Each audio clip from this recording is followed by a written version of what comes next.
तर basic difference काय आहे कॅर आणि याच्यामध्ये. जेव्हा आपण कॅर यूज करतो डेटा टाईप, तेव्हा it will be always fix length of string तो घेतो, फिक्स लेंथ घेतो. आणि varchar this will be a variable string. Variable string म्हणजे थोडं आय मीन डायनॅमिक असतं. I mean let me show you in Excel.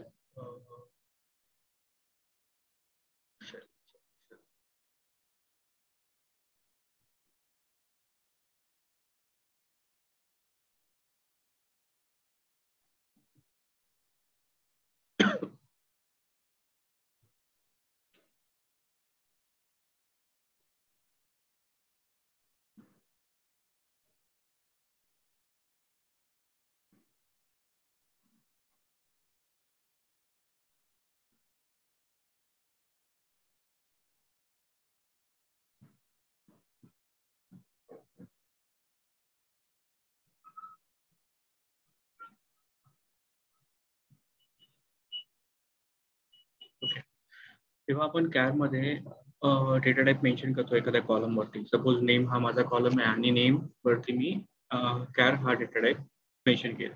तर fix length means what? Fix length म्हणजे suppose माझं नाव आहे विशाल, तर काय करणार तो, मी कॅर मध्ये सपोज काही कॅरेक्टर मेन्शन लेंथ मेन्शन केली 10. तर आता त्याचा फिक्स लेंथ जी आहे तू 10नच कन्सिडर करणार. आय मीन नाव जे स्टोर होणार ते काहीच असं स्टोर होणार. विशाल FH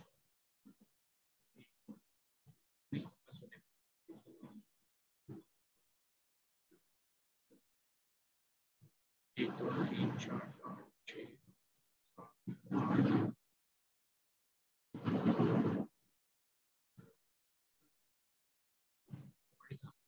ठीक आहे, हे 10 ब्लॉक्स आहेत. ठीक आहे,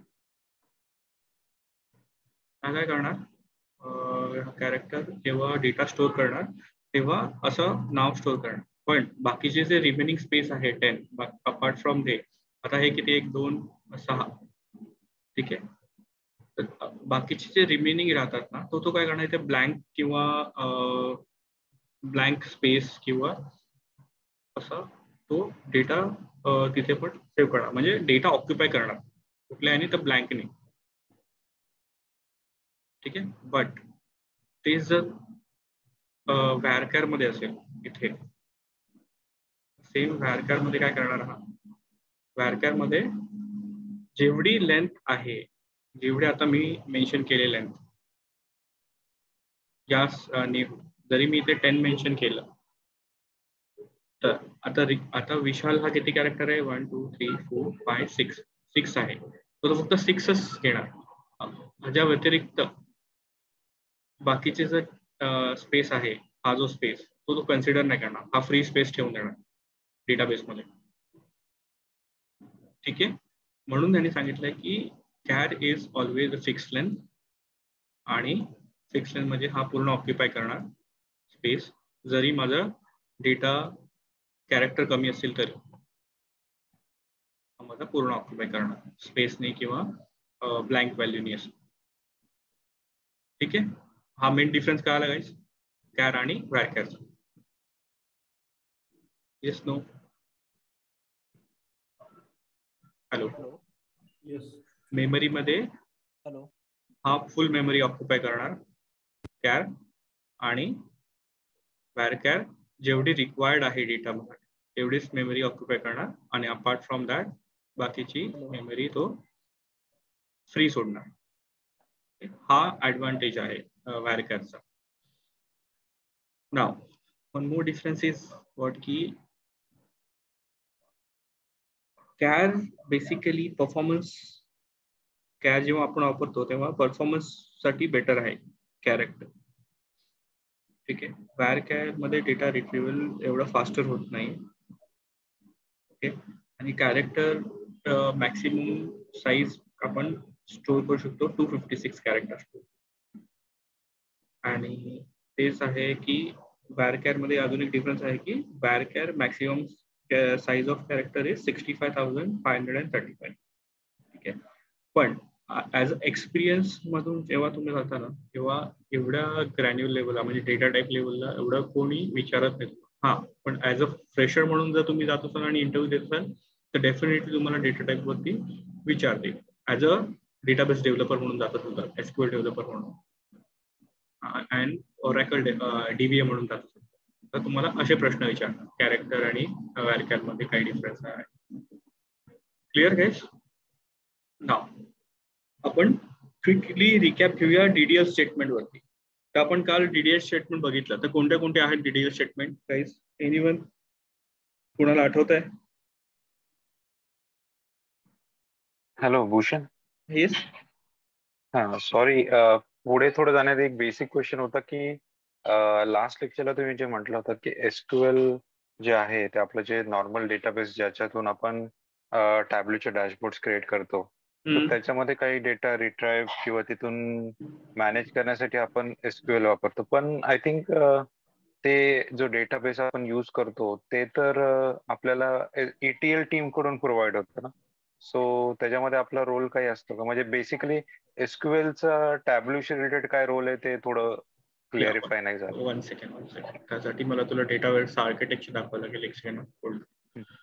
डेटा वेअरचं आर्किटेक्चर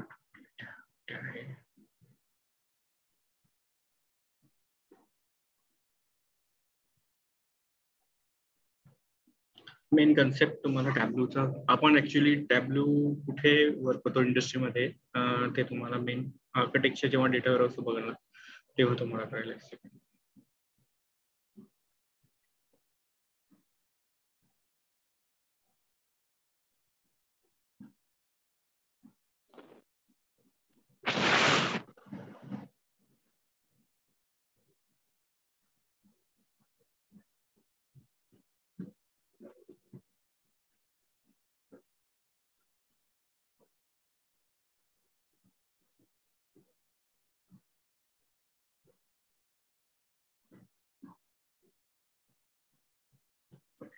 ठीक आहे, ह्याच्यावरती पण आपण एक्सप्लेन करू शकतो.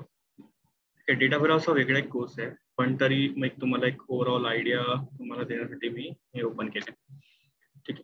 तर बेसिकली जेव्हा डेटा जो येतो ना गाईस, आपला डेटा तो ह्या डिफरंट ओडीएस ट्रान्झॅक्शन सिस्टम आहे. सपोज ही एक बँक आहे, बँकेचे वेगवेगळे डेटाबेस आहेत.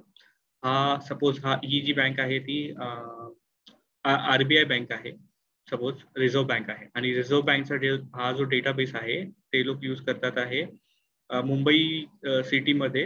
ते लोक यूज करतात हा डेटाबेस एसक्यूएल सर्व्हर. आणि हा जो RBIचा जो दुसरा डेटाबेस आहे तो पुण्या सिटीमध्ये आहे. पुण्या सिटीमध्ये जो डेटाबेस हँडल करतात ट्रान्झॅक्शन आपले जे काही सेव्ह होतात आहे तो आहे ओरॅकलमध्ये. आणि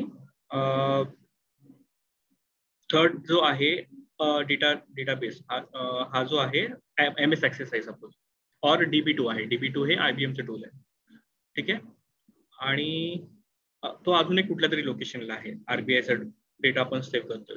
ठीक आहे. आणि flat file is nothing but तुमचं एक्सेल आहे किंवा CSV फाईल आहे ते आहे. ठीक आहे. तर हा जो ट्रान्झॅक्शन लेवलचा डेटा आहे, म्हणजे इनिशियली आपण ट्रान्झॅक्शन क्रेडिट किंवा डेबिट करतो किंवा एखादं अमाऊंट तुम्ही विड्रॉ करता बँकेतून, तर ती जी विड्रॉ केलेली अमाऊंट आहे त्याची कुठेतरी डेटाबेसमध्ये एंट्री करायला हवी. राईट. तर ती जी एंट्री सेव्ह होते ना त्या स्टार्टिंगला या डेटाबेसमध्ये सेव्ह होते. जो कोणी तुम्ही पुण्यामधून ट्रान्झॅक्शन करताय, मुंबईमधून ट्रान्झॅक्शन करताय, और अदर सिटीज मधून ट्रान्झॅक्शन. हे जसं एक्झाम्पल तुम्हाला देतं की वेगवेगळ्या टाईपच्या डेटा सोर्सेसमध्ये तुमचा डेटा सेव्ह केला जातो.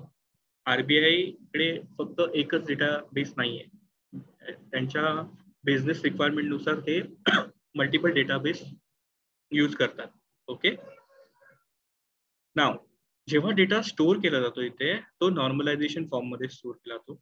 नॉर्मलायझेशन कन्सेप्ट हा वेगळा मी तुम्हाला नंतर एक्सप्लेन करेन. बस हाय लेवल मी तुम्ही लक्षात ठेवा, नॉर्मलाइज डेटा स्टोअर केला जातो. म्हणजे ट्रान्झॅक्शन लेवलचे डेटा इथे ODS सिस्टम मध्ये स्टोअर केला जातो. ODSचा फुल फॉर्म आहे ऑपरेशन डेटा स्टोअर. ओके. नाव त्यानंतर ETL प्रोसेस होते. म्हणजे त्यांना काय करायचं आहे, बट ऑब्विसली जरी माझा डेटा वेगवेगळ्या फॉर्मॅटमध्ये सेव्ह होतो आहे, वेगवेगळ्या SQL सर्व्हर मध्ये, ओरॅकल मध्ये, DB2 मध्ये और एक्सेल फाईल किंवा CSV फाईल मध्ये, तो मला बिझनेसला ऍट दी एंड माझा बिझनेस कसा झाला आहे, किती झाला आहे, आणि माझे ट्रान्झॅक्शन प्रत्येक लोकेशनला कुठल्या कुठल्या टाईपचे ट्रान्झॅक्शन झाले आहे आणि किती वेदर कुठे मला लॉस आहे का, किंवा कुठे सिस्टम क्रॅश झाला आहे का, ATM कॅश झाला आहे का, ते पण याच्यावरून त्यांना कळतं. कारण आपण सर्व डेटा कॅप्चर करतो आणि तो फायनली सर्व सोर्सेसचा डेटा आपण फायनली डेटा वेअरहाऊस मध्ये जाऊन स्टोअर करतो. नाव जेव्हा आपण स्टोअर करतो डेटा वेअरहाऊस मध्ये तेव्हा एक ETL प्रोसेस होते. ETL म्हणजे काय? एक्स्ट्रॅक्शन, ट्रान्सफॉर्म आणि डेटा लोड. ETLचा फुल फॉर्मच आहे एक्स्ट्रॅक्शन, ट्रान्सफॉर्म अँड लोड. तर हा जो डेटा आहे वेगवेगळ्या फॉर्मॅटमध्ये तो काय करतात, एका सिंगल फॉर्मॅटमध्ये कन्वर्ट करतात. स्टेजिंग एरिया सिंगल फॉर्मॅटमध्ये कन्वर्ट करतात, त्याला आम्ही बोलतो ट्रान्सफॉर्मेशन, डेटा ट्रान्सफॉर्मेशन. ते झाल्यानंतर डेटा ट्रान्सफॉर्मेशन झाल्यानंतर तो फायनल डेटा वेअरहाऊस मध्ये स्टोअर केला जातो. स्टेजिंग हा जो कन्सेप्ट आहे ते टेम्पररी पिरियड पुरता डेटा आणला जातो, डेटा क्लिन्झिंग करण्यासाठी. डेटामध्ये काही मॉडिफिकेशन आहेत, एक बिझनेसला जसा डेटा हवा आहे तशा सिंगल फॉर्मॅटमध्ये त्याचे बिझनेस रूल्स अप्लाय केले जातात त्या डेटावरती. त्याला बोलतो आम्ही डेटा ट्रान्सफॉर्मेशन. ते जे ट्रान्सफॉर्मेशन झाल्यानंतर तो फायनल जो डेटा आहे तो आम्ही डेटा वेअरहाऊस मध्ये स्टोअर केला जातो. तो वेगवेगळ्या फॅक्ट आणि डायमेन्शन टेबलमध्ये स्टोअर केला जातो. नाव इथे जेव्हा डेटा आला तेव्हा तो डिनॉर्मलाइज फॉर्ममध्ये डेटा सेव्ह होतो. त्याच्यानंतर पुन्हा एकदा ETL प्रोसेस होते. ETL प्रोसेस होते नंतर पुन्हा तो वेगवेगळा data subject wise data divide केला जातो त्यांच्या सब्जेक्ट वाईज. सपोज माझा अकाउंटचा डेटा आहे तर अकाउंटच्या ह्याच्यामध्ये जाणार, सेल्सचा डेटा आहे तर सेल्सच्या डेटाबेसमध्ये जाणार, नंतर अजून कुठला आहे तर सब्जेक्ट वाईज म्हणजे वेगवेगळ्या एरिया वाईज तो त्या डेटाबेसमध्ये स्टोअर होतात. इथे तुम्हाला सर्व डेटा भेटेल, ऑल डेटा, बट डेटा मार्टमध्ये तुम्हाला सब्जेक्ट वाईज डेटा होतो. नाव आपला रोल कुठे येतो तुम्हाला सांगतो. जेव्हा डेटा तुमचा इथे स्टोअर होणार किंवा तुम्ही इथून पण पुल करू शकता डेटा BI साठी, और तुम्ही डेटा वेअरहाऊस मध्ये पुल करता. आपला रोल कुठे आहे? इथे BI रिपोर्ट मध्ये. हे जे BI रिपोर्ट आहे, BI is nothing but business intelligence. ठीक आहे. It can be any tool. तुम्ही कुठलाही टूल यूज करू शकता. आपण यूज करतो सध्या Tableau. There are multiple tools in the market. Power BI आहे, टॅब्ल्यू आहे, कॉग्नोज आहे, OBI आहे. OBI इज हे तुमचं ओरॅकल टूल आहे, ओरॅकलचा टूल आहे. Power BI this is a Microsoft tool आहे. Sir it depend upon business, त्यांना कोणता टूल हवाय as per their requirement. Suppose Tableau आहे तर आपण काय करणार, आपल्याकडे रिक्वायरमेंट येणार की मला असा प्रकारचा रिपोर्ट मला बनवायचा आहे, त्याच्यामध्ये मला हे फील्ड्स पाहिजेत, असे फील्ड्स पाहिजेत. तर आपण ती रिक्वायरमेंट पुन्हा गॅदर करणार बिझनेस अनालिस्ट कडून, आणि डेटाबेस टीम असते आपल्याकडे, ETL टीम असते किंवा डेटाबेस डेव्हलपर असतात, SQL डेव्हलपर असतात. तर त्यांच्याशी आपण डिस्कस करणार. डिस्कस केल्यानंतर त्यांना सांगणार की ही माझी रिक्वायरमेंट आहे, असे फील्ड्स मला हवे आहेत रिपोर्टिंगसाठी. मीटिंग मध्ये आपण ते डिस्कस केल्यानंतर तर तो काय आपल्याला काय करणार, इथे जो डेटा स्टोअर झाला आहे त्या टेबल्सचे नेम, त्या टेबल्सचे जॉईन्स, कुठल्या टाईपचे जॉईन्स यूज केलेले आहेत, ही सर्व डिटेल आपल्याला तो देणार. ठीक आहे. नाव हे झाल्यानंतर आपल्याला ही सर्व डिटेल आपल्याला भेटल्यानंतर टेबल नेम, टेबलचे फील्ड्स नेम, कुठल्या टाईपचा जॉईन्स वापरला आहे, कुठला मास्टर टेबल आहे, कोणता फॅक्ट टेबल आहे, हे सर्व डिटेल भेटल्यानंतर आपण काय करतो, एक SQL क्वेरी बनवतो. SQL क्वेरी त्या रिपोर्टसाठी स्पेसिफिक, त्याच्यामध्ये फक्त तुमचे जे रिक्वायर्ड फील्ड आहेत रिपोर्टिंगसाठी तेच घेतले जातात. नाव ते झाल्यानंतर ती क्वेरी आपण कस्टम SQL म्हणून टॅब्ल्यू मध्ये यूज करतो. तेव्हा जी रन होते टॅब्ल्यू मध्ये, तो काय करतो, लाईव्ह जेव्हा डेटा कनेक्शन जेव्हा लाईव्ह असतं, it can be oracle, it can be SQL server, जेव्हा कनेक्टेड असतं तेव्हा तो फेच करतो डेटा वेअरहाऊस मधून, आयदर डेटा वेअरहाऊस मधून और डेटा मार्ट मधून. इट्स डिपेंड तुमचा डेटा तुम्हाला कुठून पुल करायचा. That is also depend upon business, त्यांना तुम्हाला कुठून डेटा पुल करण्याचे राईट्स द्यायचे. ओके. नाव तर हे आर्किटेक्चर बघून तुम्हाला कळालं गाईज की बेसिकली आपला पार्ट कुठे आहे. दिस इज अवर पार्ट. ठीक आहे. आणि फक्त आपल्याला टेबल्स आणि फॅक्ट, डायमेन्शन्स आणि फील्ड्स नेम हे बेसिकली आपल्याला डिस्कस करून डेव्हलपमेंट टीमशी, SQL डेव्हलपरशी डिस्कस करून, ETL टीमशी डिस्कस करून आपल्याला घ्यावे लागतात आणि त्यानुसार आपल्याला SQL ची क्वेरी बनवावी लागते. ओके. Clear guys. बेसिकली आपला पार्ट फक्त एवढाच आहे. पण जी क्वेरी बनवावं लागणार आहे ती तर रिपोर्टिंगसाठी आपल्यालाच बनवावं लागणार SQL query. Clear? Bhushan, SQL query आता जे तुम्ही म्हणालात त्याच्यामध्ये टॅब्ल्यू मध्ये आतापर्यंत आम्ही हे बघितलं की जो डेटा सोर्स किंवा अवेलेबल आहे आमच्याकडे त्याच्या बेसिसवरती आम्ही डॅशबोर्ड प्रिपेअर केले. Okay, correct. बट आता जर एसक्यूएल क्वेरी जे आहे सो ते एसक्यूएल क्वेरी जे प्रिपेअर करणार तर टॅब्ल्यू डॅशबोर्ड बनवण्यासाठी त्याचा काही मेजर रोल असणार का? येस येस, कारण आता तुझे जे एसक्यूएल क्वेरी जी बनवणार ना तर बेसिकली तो एक सेकंड मला लेट मी टॅब्ल्यू बेसिकली कसं कनेक्शन असतं ते एसक्यूएल शी मी तुम्हाला जस्ट शॉर्ट मध्ये दाखवतो. कनेक्शन साठी सर्व्हर डिटेल्स लागतात. Let me check. तर ते बेसिकली विशाल तुम्हाला नक्कीच सांगेल की आपण ट्रान्झॅक्शन डेटाबेससाठी एसक्यूएल सर्व्हर किंवा ओरॅकल सर्व्हरला कसं कनेक्शन करणार आणि त्याची क्वेरी आपण कशी प्रिपेअर करणार हे तुम्हाला टॅब्लू मध्ये तो शिकवेलच तुम्हाला विशाल. तरी बघू, आता मला जस्ट तुम्हाला कनेक्शन दाखवतो कुठे असतो ते टॅब्लू.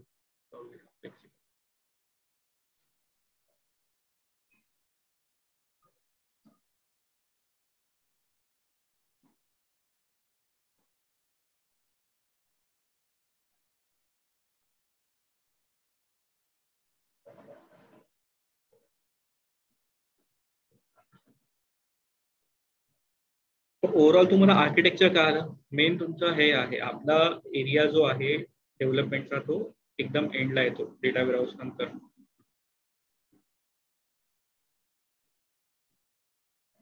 फक्त कनेक्शन आपल्याला मल्टिपल कनेक्शन दिसतात. तुम्हाला जर डेटा सोर्सच्या ह्याच्यावरती तुम्ही गेलात ना तुम्हाला मल्टिपल कनेक्शन दिसतात. SQL server, oracle, DB2, MySQL. तर तुम्हाला कुठल्या डेटाबेसशी कनेक्शन करायचं आहे ते तुम्ही टॅब्ल्यू मधून डायरेक्टली करू शकता.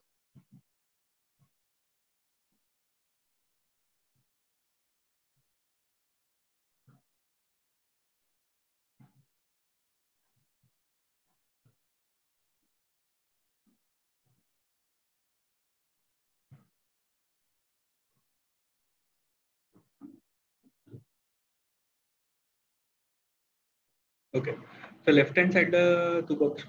Can you see my Tableau page बघू शकता? येस. तर लेफ्ट हँड साइडला तू बघ इकडे we have multiple I mean दोन टाईप आहेत बेसिकली. एक तुमच्या फाईल्स आहे, फाईल टाईप आहे. फाईल टाईपने आपण कनेक्शन करू शकतो. So these are we use to call as a flat file, MS Access, Microsoft Excel, text file, JSON file, PDF file, whatever it is. आणि सर्व्हर, अजून एक सर्व्हर टाईप आहे कनेक्शनचं. त्याच्यामध्ये आपल्याला डेटाबेस आहे, MySQL आहे, ओरॅकल आहे आणि मोरवरती क्लिक केल्यानंतर तुम्हाला अजून भेटणार बघा IBMचं DB2 आहे. हे पण डेटाबेसचं टूल आहे. तर या टूल्सला आपण डायरेक्ट कनेक्ट करू शकतो. तर ओरॅकल, सपोज मी ओरॅकलवरती क्लिक केलं तर ओरॅकलवरती क्लिक केल्यानंतर मला काय द्यावं लागेल, सर्व्हर नेम द्यावं लागेल, सर्व्हिस ID कुठला आहे तो टाकावा लागेल, युजर नेम आणि पासवर्ड तुमच्या डेटाबेसचा काय आहे. जेव्हा तुम्ही ते कनेक्ट करणार तेव्हा कनेक्ट केल्यानंतर जो आपल्याला नॉर्मल डेटा आपण जे कनेक्शन करतो डेटा सोर्सशी,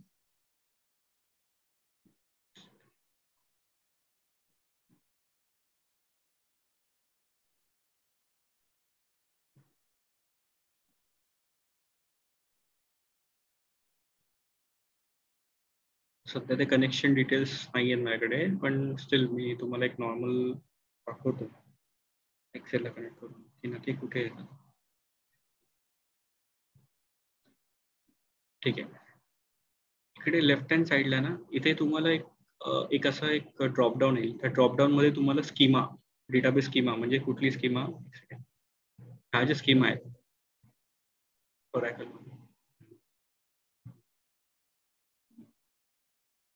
हे स्कीम आहे SysDBA, सिस्टम ओरॅकल. यामध्ये प्रत्येक स्कीमामध्ये त्यांचे डेटाबेस ऑब्जेक्ट म्हणजे टेबल्स, व्ह्यूज क्रिएट केले जातात. ते स्कीमा तुम्हाला इथे दिसतात आणि त्या स्कीमा सिलेक्ट केल्यानंतर तुम्हाला एक टेबल लिस्ट दिसते. तर तो टेबल आपण इथून सिलेक्ट करू शकतो. जसा ही शीट आहे, ही शीट ऍज अ टेबल म्हणून कन्सिडर करा. जसा टेबल तुम्ही सिलेक्ट करणार आणि ते फेच करणार डेटा सोर्स पेजला, तुम्हाला त्याचा डेटा दिसणार, कनेक्शन डिटेल. ठीक आहे. आता हे उद्या मी दाखवेन, कनेक्शन डेटा तर माझ्याकडे नाहीये, तर मी एकदा उद्या तुम्हाला जस्ट शो करेन की कसं मी कनेक्ट करू शकतो. Whether you can connect it from directly table and custom SQL through पण कसं कनेक्ट करू शकतो ते आपण उद्या बघूया. बट तुम्हाला ओव्हरऑल आयडिया आली की जेव्हा मी एसक्यूएल सर्व्हर कनेक्ट करणार, इथे मला टेबल दिसतील. तो टेबल फक्त मला सिलेक्ट करायचा आहे आणि मला इथे तुमचा डेटा दिसणार. Clear?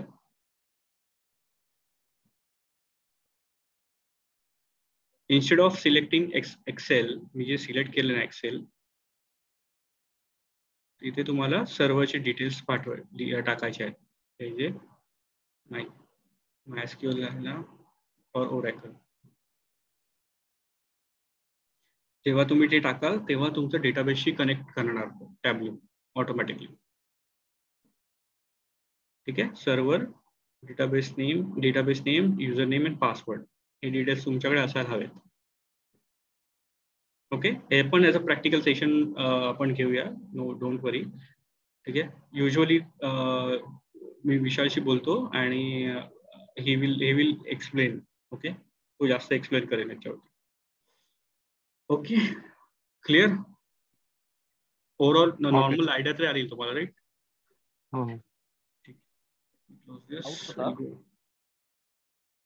Hello. Yes please. Sir एक डाऊट होता, ते तुम्ही व्हेरिएबल अँड कॅरेक्टर आणि ते अजून एक बोललात ना, व्हेरिएबल कॅरेक्टर. व्हेरिएबल कनेक्टर का एसक्यूएल? हे V4 4 म्हणजे कॅरेक्टर झालं. VCHAR कॅर, हा, WARCHAR. तर ते जे आपण लेंथ देतो ना, तर जर हे जे तुम्ही विशाल टाकलाय, जर आपल्याला विशाल कदम पूर्ण टाकायचं असेल तर तुम्ही टाकू शकता. हा, पण लेंथ आपल्याला वाढवायला लागेल ना? हो. आता तुम्हाला जे आपण इथे मेन्शन करतो ना, लेंथ डेटाबेस क्रिएट टेबल, आपण इथे टेबल मध्ये मेन्शन करतो ना,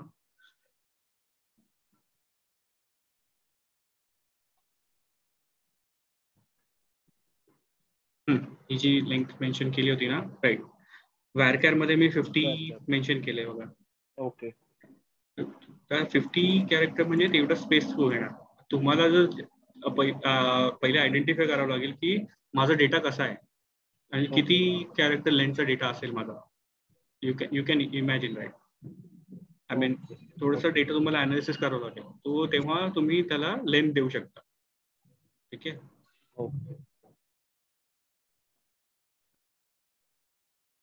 लेंथ तुम्ही कॅरेक्टर आणि WARCHARला मेन्शन करता, इंटिजरला लेंथ द्यायची गरज नाही.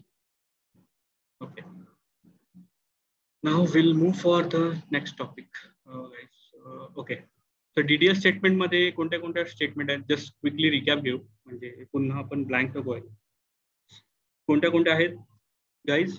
Create, drop, alter, truncate, add column, drop column. Create ही डिटेल स्टेटमेंट काय करतो? टेबल क्रिएशन साठी यूज करतो आपण, व्ह्यू क्रिएशन साठी यूज करतो. नाव ड्रॉप बेसिकली आपण टेबल ड्रॉप साठी आणि व्ह्यू ड्रॉप साठी यूज करतो, drop he command. Alter command, if anything is already table is already created आणि आपल्याला सपोज एखादा कॉलम ऍड करायचा आहे किंवा कॉलम ड्रॉप करायचा असेल तर आपल्याला अल्टर स्टेटमेंट यूज करावं लागते.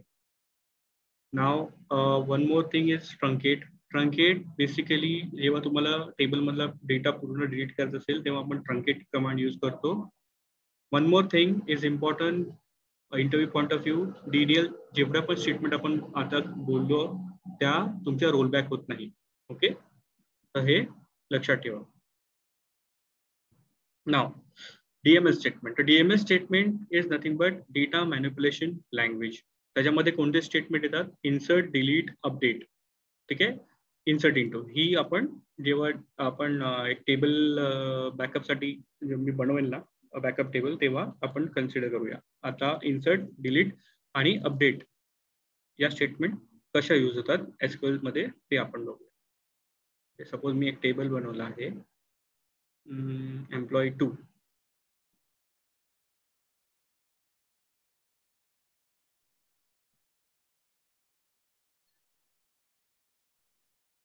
Employee 2 should be there. Let's see.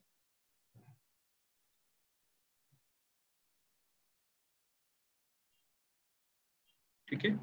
Employee 2. आता सपोज मला अजून एक, माझ्याकडे टोटल 6 रेकॉर्ड्स आहेत इथे, पण मला अजून एक एंट्री करायची आहे. तर त्यासाठी मला काय स्टेटमेंट वापरावं लागेल? Insert into table name. Now insert into table name मला कोणत्या कॉलम मध्ये डेटा पाहिजे. सपोज मला फक्त 2च कॉलम मध्ये डेटा पाहिजे, तर मला इथे कॉलम नेम टाकावं लागेल. emp_id, employee name,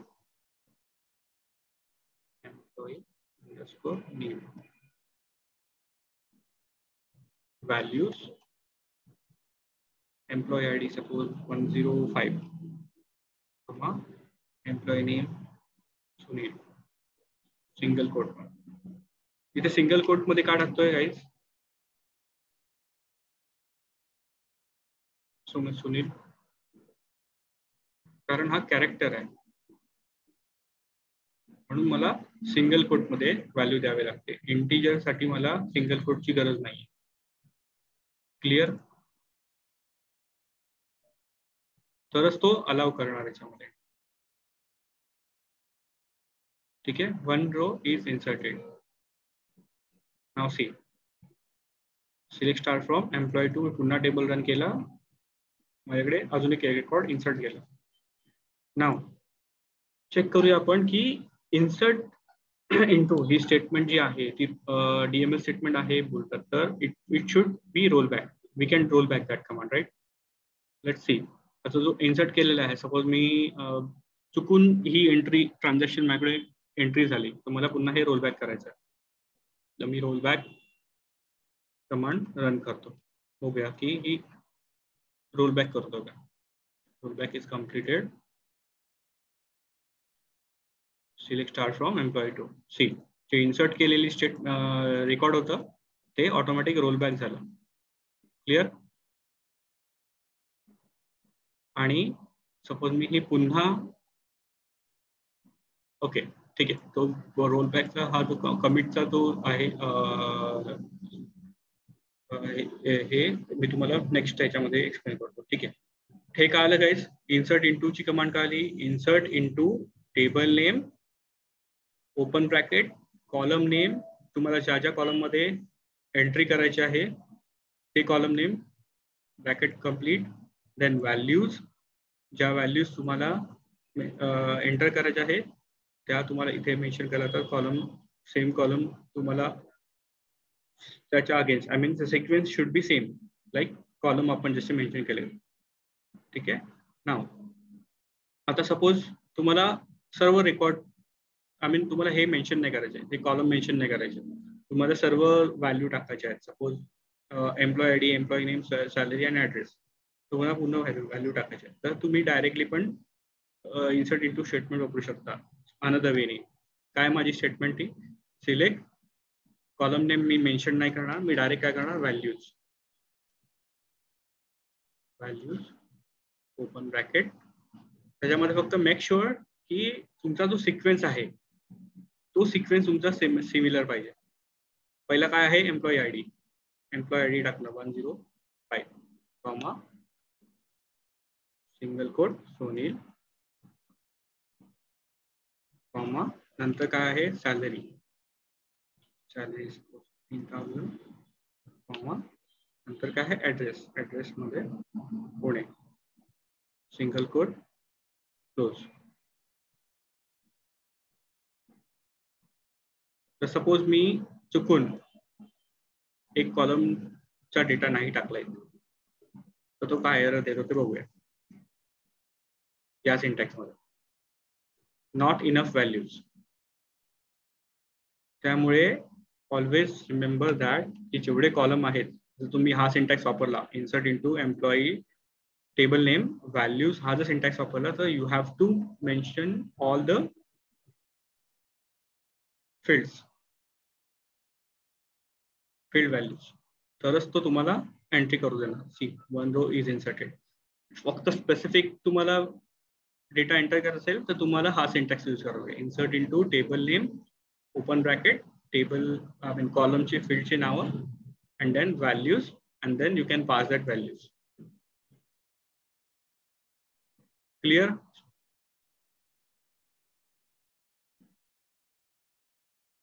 Insert statement clear guys? एखाद्या टेबल मध्ये एंट्री कशी करतो आपण डेटाची ती तुम्हाला कळालं इन्सर्ट इंटू स्टेटमेंटनी? Yes no guys? Yes, sir. Yes. Okay. Now delete. Suppose Sunil मी हे रेकॉर्ड टाकलं आहे याच्यामध्ये, मला हे डिलीट करायचं टेबलमधून, तर माझ्याकडे डिलीट स्टेटमेंट आहे. त्याची स्टेटमेंट काय आहे? Delete from table name. तर सपोज मी डिलीट फ्रॉम टेबल नेम फक्त हीच कमांड यूज केली, फक्त एवढीच, आणि ही रन केली, एक्झिक्यूट केली, तर हा काय करेल? पूर्ण जो डेटा आहे टेबल मधला तो पूर्णच्या पूर्ण डिलीट करून टाकणार. बट तुम्हाला स्पेसिफिक रो किंवा रेकॉर्ड डिलीट करायचं असेल तर मला इथे वेअर क्लॉज टाकावं लागेल.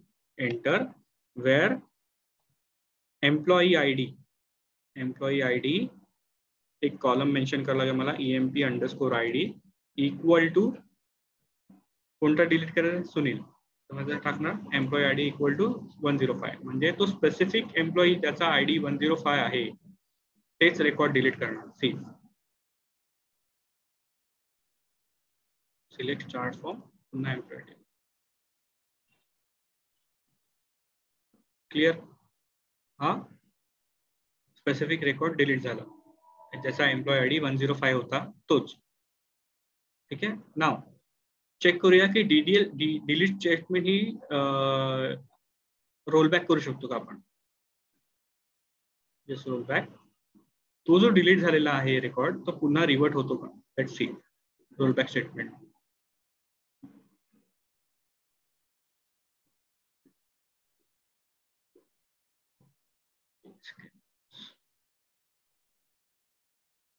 Cannot roll back. Why? It should roll back that. Okay, ठीक है. हा question 6 rows is deleted. Let me roll back it. Okay. So basically जेव्हा आपण वेअर क्लॉज यूज करतो ना, डिफरन्स हा आहे याच्यामध्ये. आता आपल्याला समजला की जेव्हा मी वेअर क्लॉज मेन्शन करून एखादा कॉलम ID टाकतो तर त्यावेळेला तो रोल बॅक होत नाही. सी आता 104 जो आहे 104 टाकतो आणि ह्याला डिलीट करतो. ठीक आहे. 104 is deleted. Now I want that record back. Just roll back. Roll back is completed सांगतो. पण जेव्हा मी टेबलमध्ये चेक करतो तेव्हा तो 104 आला काय? ओके, मे बी ट्वाईस केलं त्याच्यामुळे नाही आला तो 104. Okay okay okay, got it. का तसं झालं? कारण मी कमिट कमांड नव्हती वापरली त्याच्यामुळे. आता नेहमी कधी पण लक्षात घ्या, जेव्हा मी एखादा डेटा रेकॉर्ड एंटर करतो डेटाबेसमध्ये तेव्हा कमिट स्टेटमेंट यूज करा, जी परमनंटली सेव्ह करतो. त्याला त्या कमिट स्टेटमेंटला आपण काय बोलतो? TCL command. ठीक आहे. डिलीट स्टेटमेंट काय आलं गाईस? जेव्हा डिलीट फ्रॉम टेबल केला आणि रोल बॅक केला तो डेटा पुन्हा आला. डिलीट फ्रॉम टेबल नेम केलं मी, सपोज 6 rows इज डिलीटेड, आणि मी यांना रोल बॅक करतो. नाव quickly roll back is completed and check all the data are available. So this is nothing but delete statement is nothing but it comes under DML statement. Now update. Update statement काय करतो? Suppose प्रकाश, हा जो प्रकाश आहे त्याची salary मी चुकून ही टाकली आहे 1 लाख. ठीक आहे. पण त्याच्याऐवजी मला 50,000 पाहिजे. तर तेव्हा मला काय करावं लागेल, अपडेट स्टेटमेंट यूज करावं लागेल. एखाद्या टेबल मधला डेटा मला अपडेट जर करायचं असेल तर मला अपडेट ही कमांड यूज करावी लागते. अपडेट टेबल नेम काय आहे, एम्प्लॉई टू सेट काय करायचं मला, सॅलरी किती सॅलरी सेट करायची, 50,000.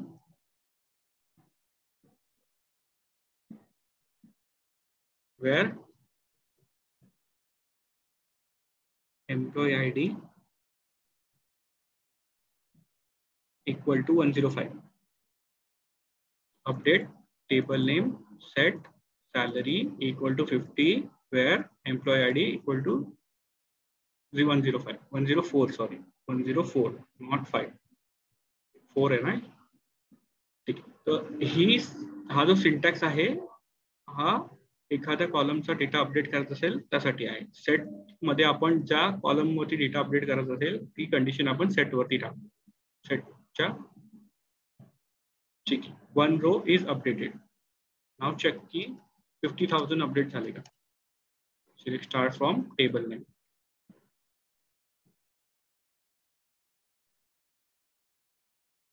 ठीक आहे, 1 lakh ला ओव्हरराइड करून 50,000 आला. क्लिअर. अपडेट कमांड काय आली गाईस. आता हे आपण जे शिकतो अपडेट डिलीट वगैरे हे तुमच्या नॉलेजसाठी आहे. एवढं डीपली जाऊन तुम्हाला कोणी करायला लावणार नाही, कारण आपल्याला ऍक्च्युअल सिनारिओज मध्ये जेव्हा आपण BI डेव्हलपमेंट मध्ये काम करतो तेव्हा आपण कधी आपल्याला राईट्स नसतात डेटा डिलीट करायला, अपडेट करायला. ओके, फक्त आपण सिलेक्ट कमांड यूज करू शकतो. That's it. आपल्याला जो डेटा पाहिजे तो फक्त आपण डेटाबेस मधून व्ह्यू करू शकतो. बट हे तुमच्या नॉलेजसाठी आपण शिकतोय. ओके, नाव चेक करू की रोल बॅक होतोय का. जो 50,000 आहे, ज्या ऑलरेडी माझा 1 lakh होता तो पुन्हा 1 lakh दिसतो का इथे. त्यासाठी मला काय करायचं, रोल बॅक कमांड यूज होते का इथे बघूया, वर्क होते का इथे बघू. अपडेट स्टेटमेंट वरती just view that, just see that roll back is completed. आता मला 50,000 च्या ऐवजी 1 lakh यायला पाहिजे. ठीक आहे, it means roll back update statement वरती वर्क होते. तर आपला जर आपण जे मेन्शन केलं होतं DML statement we can roll back, so that is correct. Okay, so you are done with the DML statement. तर DML स्टेटमेंट कोणते आहेत guys, insert, update, delete. Insert, update and delete. Okay, उद्या आपण पुन्हा recap घेऊ. आपण cross questioning करूया, नाहीतर मग तुम्ही हे विसरून जा. Now DCL. DCL म्हणजे data control language. Any queries on DML statement guys? DML मध्ये काही प्रॉब्लेम, इन्सर्ट, डिलीट, अपडेट कळालं ना तुम्हाला. फक्त पर्टिक्युलर जे आपलं. हॅलो, हा सर आवाज येतोय. हा येतोय, बोल ना. हा सर, ते पर्टिक्युलर लाईन डिलीट आणि इन्सर्ट करण्यासाठीच यूज करतो का आपण फक्त. नाही, आता मी तुला दाखवलं ना. आता सपोज तुम्हाला दाखवलं ना मी डिलीट फ्रॉम टेबल नेम, तर मी फक्त हा यूज केला, फक्त हीच कमांड यूज केली. वेअर क्लॉज नाही कन्सिडर करत मी. वेअर जेव्हा मेन्शन करतो ना तेव्हा तुम्ही पर्टिक्युलर रो डिलीट करू शकता. पण जेव्हा delete from table name use करतो मी तर मला पूर्ण डेटा जाणार बघा. Delete from table 6 rows deleted. Select, start, check करूया आपण डिलीट झालेत का.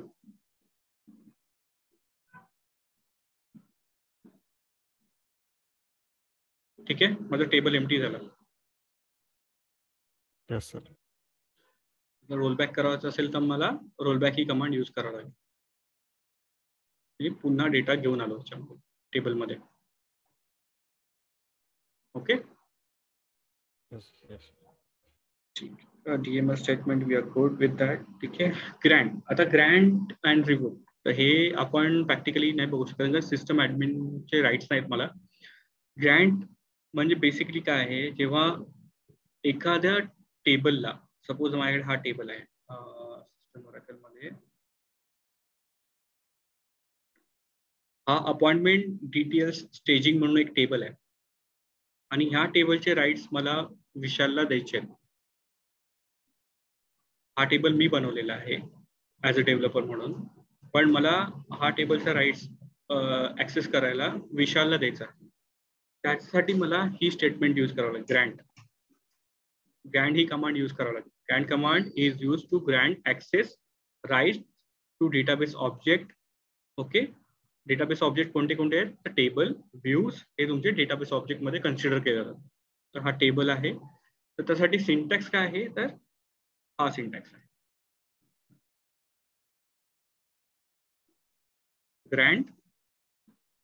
मला फक्त त्यासाठी त्याला फक्त सिलेक्ट साठी ऍक्सेस द्यायचा आहे, म्हणून मी काय केलं, सिलेक्ट ऑन हा जो टेबल आहे त्या टेबलचं नाव येणार तिथं.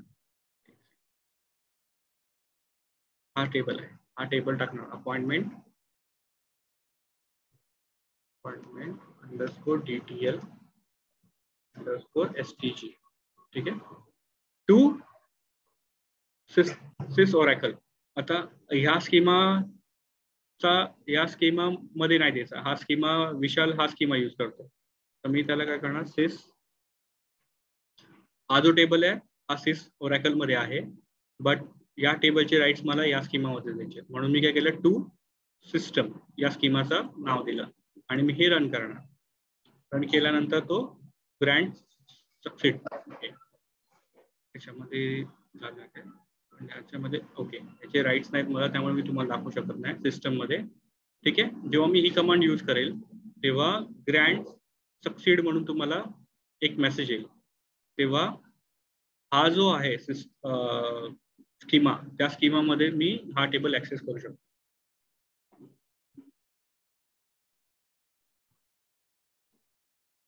ओके, नाव ग्रँट ही स्टेटमेंट काय तुम्हाला काय, ग्रँट काय करतो, बेसिकली टेबलसाठी राईट्स देतो. तुम्ही एखाद्या कंपनीमध्ये गेला तेव्हा तुम्हाला कुठले टेबल ऍक्सेस द्यायचा आहे ते तुमचं DBA किंवा तुमचे मॅनेजर ठरवतात. तेव्हा ते ह्या स्टेटमेंट यूज करतात, ग्रँट, आणि कुठला स्कीमा तुम्ही यूज करणार आहात तो स्कीमाला तुम्हाला ते राईट्स देतील. ओके, नाव रिवोक. रिवोक हे वाईस वर्सा, म्हणजे काय, सपोज मी त्या टेबलला तुम्हाला राईट्स दिले, ते राईट्स मला पुन्हा काढून घ्यायचे आहेत. तुम्ही आता कंपनी सोडून चाललात, ठीक आहे, जेव्हा कंपनी सोडून जातात तेव्हा त्याचे राईट्स मला पुन्हा घ्यायचे आहेत, काढून घ्यायचे आहेत. तर तेव्हा मी काय करणार, रिवोक सिलेक्ट ऑन हा जो टेबल आहे, टेबल नेम फ्रॉम. आता टूच्या ठिकाणी मला काय टाकायचंय, फ्रॉम टाकायचंय, फ्रॉम स्कीमा नेम.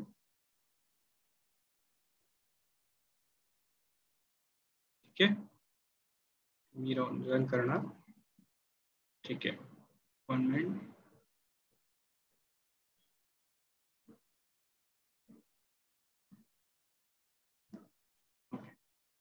ठीक आहे, पण कमांड हीच असणार आहे.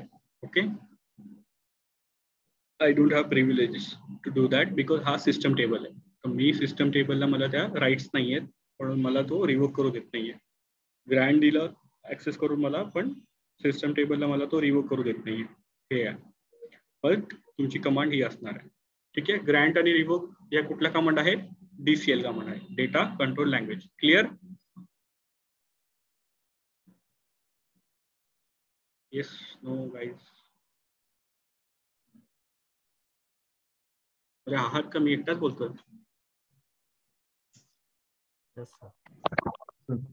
Yes sir. ठीक आहे, ओके.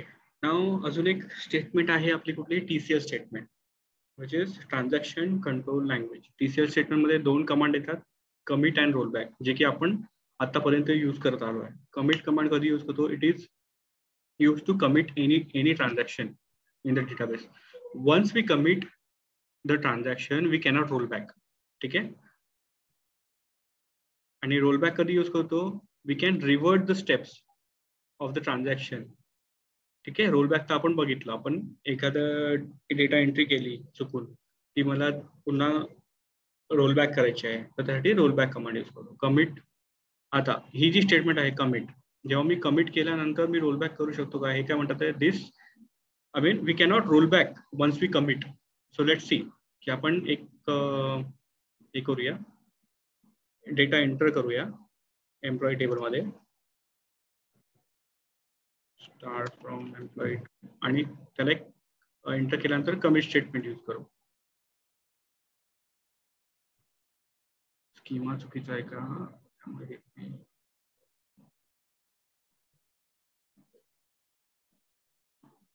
ओके, मी पुन्हा ही एंट्री मारतो, व्हॅल्यूज 105 ही एंट्री करतो, जी की टेबलमध्ये नाही आहे ऑलरेडी. त्यानंतर मी काय करतो, कमिट स्टेटमेंट यूज करतो. Commit COMMIT semicolon execute, commit is completed. ठीक आहे, तर टेबलमध्ये रेकॉर्ड आला की नाही ते पहिलं बघूया. ठीक आहे, record is there. Now I am trying to roll back that. Roll back कम्प्लिटेडचा मेसेज तर आला मला, बट लेट्स सी की तो डेटा गेला का. सी, तो डेटा ॲज इट इज आहे, फ्रीज झाला, तो परमनंटली सेव्ह झाला. आता मी किती पण रोल बॅक केलं तर तो टेबलमधून जाणार नाही, कारण मी काय केलं, कमिट स्टेटमेंट यूज केले, जे की TCL स्टेटमेंट आहे. क्लिअर? Yes sir. मग सर इथे आपण डिलीट यूज नाही करू शकत का? डिलीट करू शकतो यूज आपण. रोलबॅकचं म्हणजे एखादं ट्रान्झॅक्शन झालंय आणि तुम्हाला पुन्हा ते रिव्हर्ट करायचं आहे. तुम्ही Word, Excel, PowerPoint use मध्ये Ctrl+Y Ctrl+Z केलंय ना, तसंच आहे. Ctrl+Y Ctrl+Z ते आहे. Delete is different thing. Me delete हा कशासाठी वापरतो, मी रेकॉर्ड डिलीट करणार, टेबलचा डेटा डिलीट करण्यासाठी वापरतो. रोलबॅक हा मी जे चेंजेस झालेले आहेत, तो चेंजेस, सपोज मी चुकून एखादं ट्रान्झॅक्शन एंट्री झालं फ्रंट एंडनी, किंवा एखादं ट्रान्झॅक्शन डिलीट झालं माझ्याकडून, कधी कधी होतं, ड्रॉप होतं ट्रान्झॅक्शन, तर त्यावेळेला मला हे रोलबॅक स्टेटमेंट यूज करावं लागते. तर बँकेचं एखादं ट्रान्झॅक्शन झालं आहे पण ते चुकून ड्रॉप झालं डेडलॉकमुळे. डेडलॉक एक कन्सेप्ट आहे डेटाबेसमध्ये, तेव्हा कधी कधी तुमचे ट्रान्झॅक्शन ड्रॉप होतात, तेव्हा आपण रोलबॅक ही स्टेटमेंट यूज करतो. डिलीट हे टोटली डिफरंट आहे. डिलीट ही तुम्हाला स्पेसिफिक ट्रान्झॅक्शन किंवा पूर्ण टेबलचा डेटा डिलीट करत असेल त्यासाठी स्टेटमेंट यूज करतात. रोलबॅक साठी काय त्याने लिहिलं आहे, rollback is use to revert the step in transaction. ठीक आहे.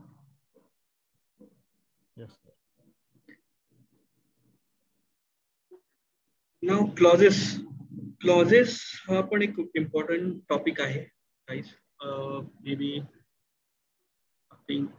आपण क्लॉजेस हे उद्या आपण फ्रेश माइंडने घेऊया. क्लॉजेस तुम्हाला डिटेलमध्ये एक्सप्लेन करावं लागेल, बट एक नॉर्मल रिकॅप. एसक्यूएलच्या 4 कॅटेगरीज कोणत्या कोणत्या आहेत एसक्यूएल क्वेरीच्या? एनीवन?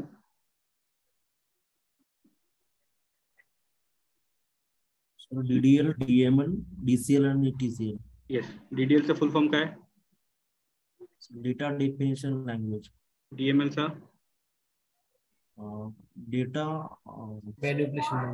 मॅन्युप्युलेशन. DCL चा full form? Data control. TCL? Transaction control. Correct.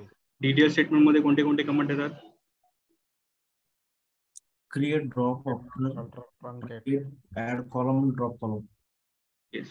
Can we roll back DDL statements? No. Yes, no? No. Okay. DML statement मध्ये कोणते कोणते कमांड येतात? Insert, update, delete.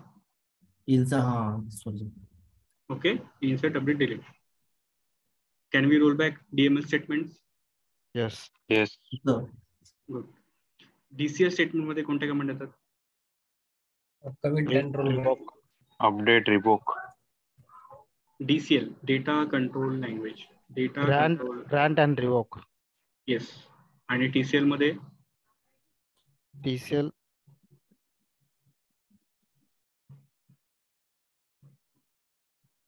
Commit and roll back. Roll back. Commit and roll back.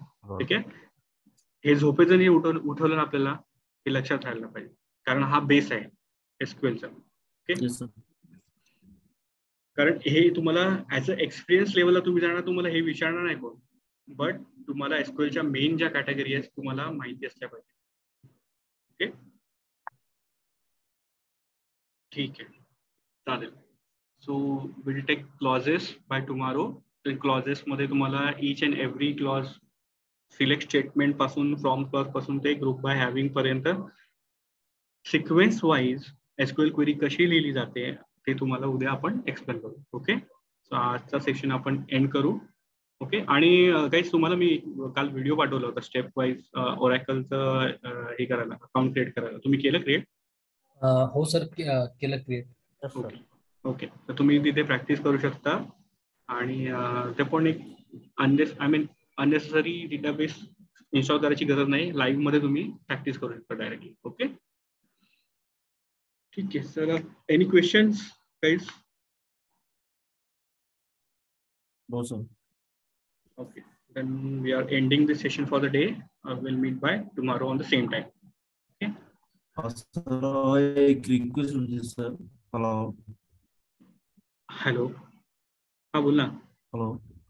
हा sir actually ना जे data chart बनवणे sir, actually ते इझीच पडतं कॉपी पेस्ट पाहून करताना, पण एसक्यू थोडस सर ते अंडरस्टँडिंगला थोडस हे वाटतं. ऍक्च्युली फर्स्ट टाइम एसक्यूला मी शिकतो ऍक्च्युली. या थोडस घेतलं तर बरं.